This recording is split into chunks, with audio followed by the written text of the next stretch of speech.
সুন্দর Brazilian treatment করে নিলাম।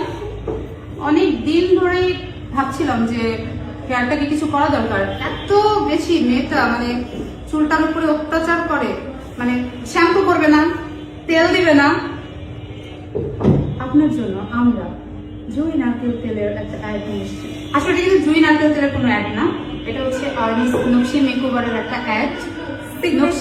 সিগনেচার ব্রাজিলিয়ান ট্রিটমেন্ট, যেটিতে আমাদের চুল হবে অনেক বেশি হেলদি, অনেক বেশি মজা। কি করলাম আমরা আজকে এই চুলটাতে? আমরা হচ্ছে একটা সিগনেচার ট্রিটমেন্ট করে নিলাম, যেটা দীর্ঘদিন অযত্নে অবহেলায় প্রায় শেষের দিকে ছিল। মানে এতটাই বেশি অযত্ন হয়েছে, স্কিন অ্যান্ড হেয়ারের পুরো দায়িত্বটা নিয়ে নিয়েছি, যে স্কিন অ্যান্ড হেয়ার পুরো আমার দায়িত্বে থাকবে। তো আজকে আমরা হেয়ারটাকে করে নিলাম হচ্ছে আমাদের আর্নিস সিগনেচার ট্রিটমেন্ট। কি এখন একটু হাসি আসছে মুখ থেকে? অনেক সুন্দর হয়েছে, অনেক। টানটুন লাগলো? ব্যথা ট্যাথা লাগলো? চুলে কোনো মানে না, একদম স্মুথলি হয়ে গেছে, একদম স্মুথ, পেইনলেস, এত সুন্দর আমার চুলগুলো। এত আমি জাস্ট মনে হচ্ছে যে আহা সারাক্ষণ ধরে রাখি। আচ্ছা, তো ও হচ্ছে একদমই টেক কেয়ার নিজের তো করেই না, স্কিনেরও করে না, চুলেরও করে না। সারাদিন আমাকে শুধু নালিশ করে যে 4টা পর্যন্ত ঘুমায় থাকে, ঘরের মধ্যে শুয়ে থাকে, বসে থাকে, কিছু একটা করো, কিছু একটা করো। তো অনেকদিন ধরে ভাবছি যে কিছু একটা করা দরকার হেয়ারে।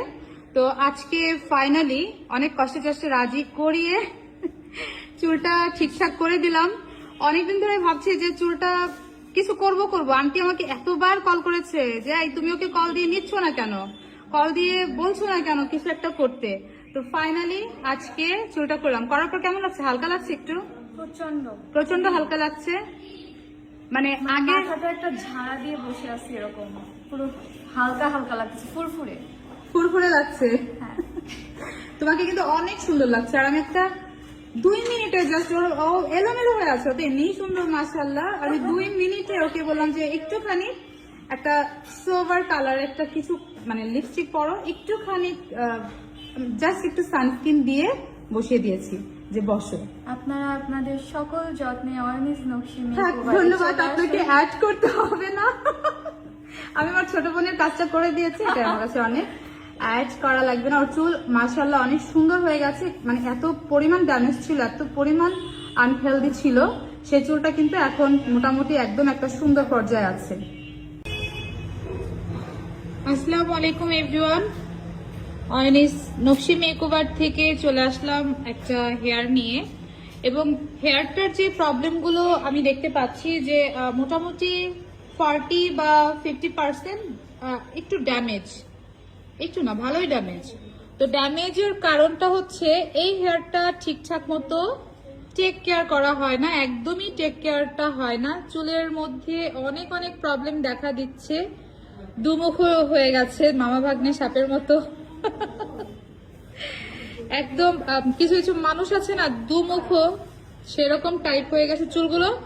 তো এই হেয়ারটার যে প্রবলেমগুলো আমি এখন দেখতে পাচ্ছি, সেই প্রবলেম অনুযায়ী আমি যেটা করব সেটা হচ্ছে একটা বেস্ট ট্রিটমেন্ট আমি দিব, যেটা আমাদের আর্নিস সিগনেচার ট্রিটমেন্ট, যে ট্রিটমেন্টটা আমাদের নকশি মেকওভারে হিউজ পরিমাণ চলে। এবং এই ট্রিটমেন্টটা কিন্তু অনেক এক্সপেন্সিভ ট্রিটমেন্ট, যেটা আমাদের স্টার্ট হয় 16,000 থেকে একদম 16,000 থেকে 44 পর্যন্ত আছে আমাদের এই ট্রিটমেন্ট প্রাইস। 44,000 পর্যন্ত আছে আমাদের এই ট্রিটমেন্টের প্রাইস। তো আমরা এখন এই ট্রিটমেন্টটা করে নিব। এবং যাকে আমি বসিয়েছি তাকে আমি জোর করেই বসিয়েছি। সে সিদ্ধান্ত নিয়েই পারছিল না যে সে আসলে কি করবে, কি করা উচিত। এদিকে সে ঠিক মতো শ্যাম্পু করবে না, এদিকে সে অয়েল ম্যাসাজ করবে না, সে শুধু পরে পরে শুয়ে থাকবে, তার এইগুলাই চলছে। তো আফটার রেজাল্টটা কেমন আসে আমি সেটা নিয়ে আপনাদের সামনে আবার চলে আসবো। ততক্ষণ আমাদের পেজের সাথেই থাকবেন আশা করছি। তো ভিতরে অলরেডি আমাদের ফেসিয়াল শুরু হয়ে গেছে। সবাইকে বিজয় দিবসের শুভেচ্ছা আরো একবার। তো কাজগুলো শুরু করে দিই এবং আফটার রেজাল্ট নিয়ে আমি চলে আসবো। ততক্ষণ পেজের সাথেই থাকবেন। আল্লাহ হাফেজ সবাইকে।